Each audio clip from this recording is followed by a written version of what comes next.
Hello and welcome. Today we begin with a quotation from Zig Ziglar. He said, "One small positive thought can change your whole day.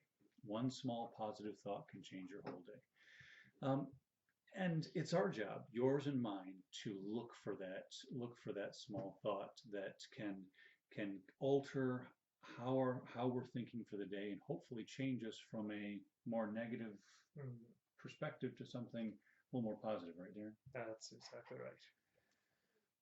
Darren, you had a verse for us today, didn't you? I do have a verse. It's from Romans chapter 8, verse 28.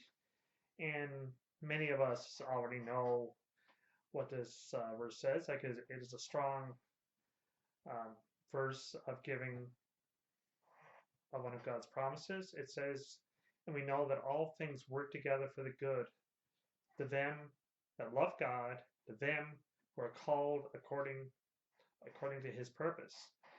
And the reason that I think this verse and promise of God is so strong is that no matter what we may be going through each day, or what trials or sufferings that we are facing, that that God is promising to us that He is working everything out according to His plan.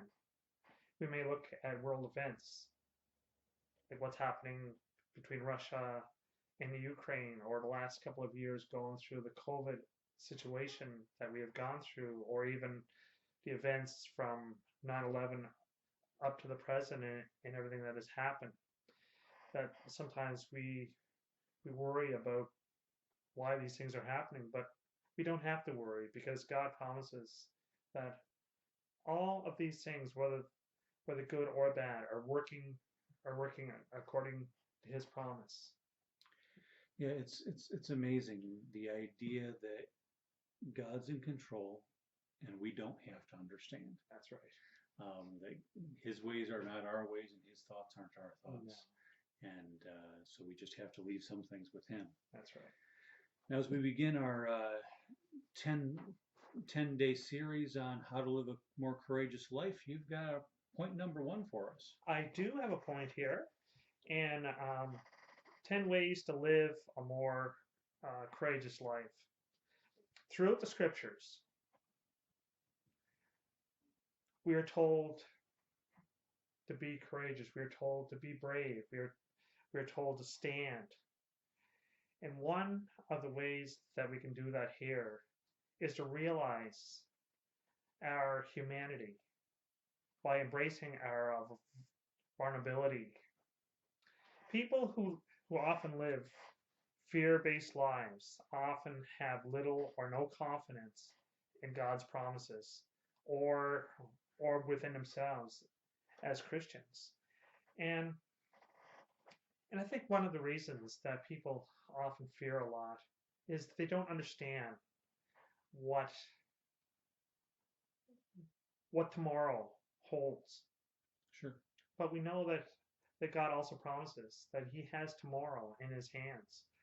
We don't have to live a life of paralyzing fear, of wondering, well, how am I going to put food on my table tonight?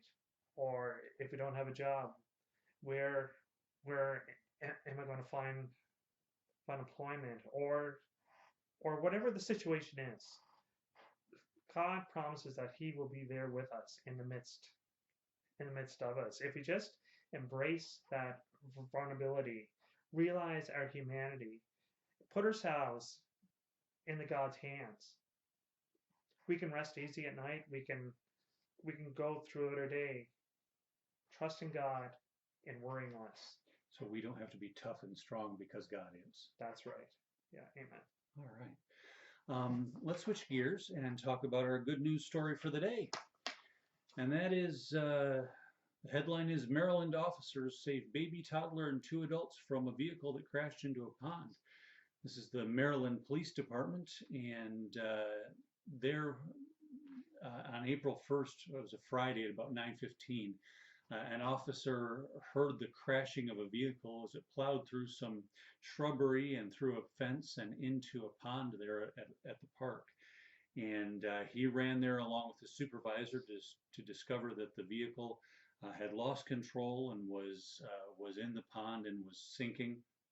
And so the officer, without hesitation, jumped into the pond, broke the back windows, rescued a 9-month-old and a 3-year-old child, got them to safety, and then he and his supervisor went in to get the adults and get them out to safety. And all of them were rescued. All of them are okay. Amen. And you know, apart from being cold and wet and having to deal with their car and insurance and all those good things, they're all right. Thanks to God having these officers there when these people needed them. And so that's our good story for the day. We're thankful for our police Amen. officers. Sure. Well, I think that's everything I have for today. Anything you have for today, Darren? I think that about does it. All right. Sounds great. God bless y'all. Have a God happy bless day. you. Thank you.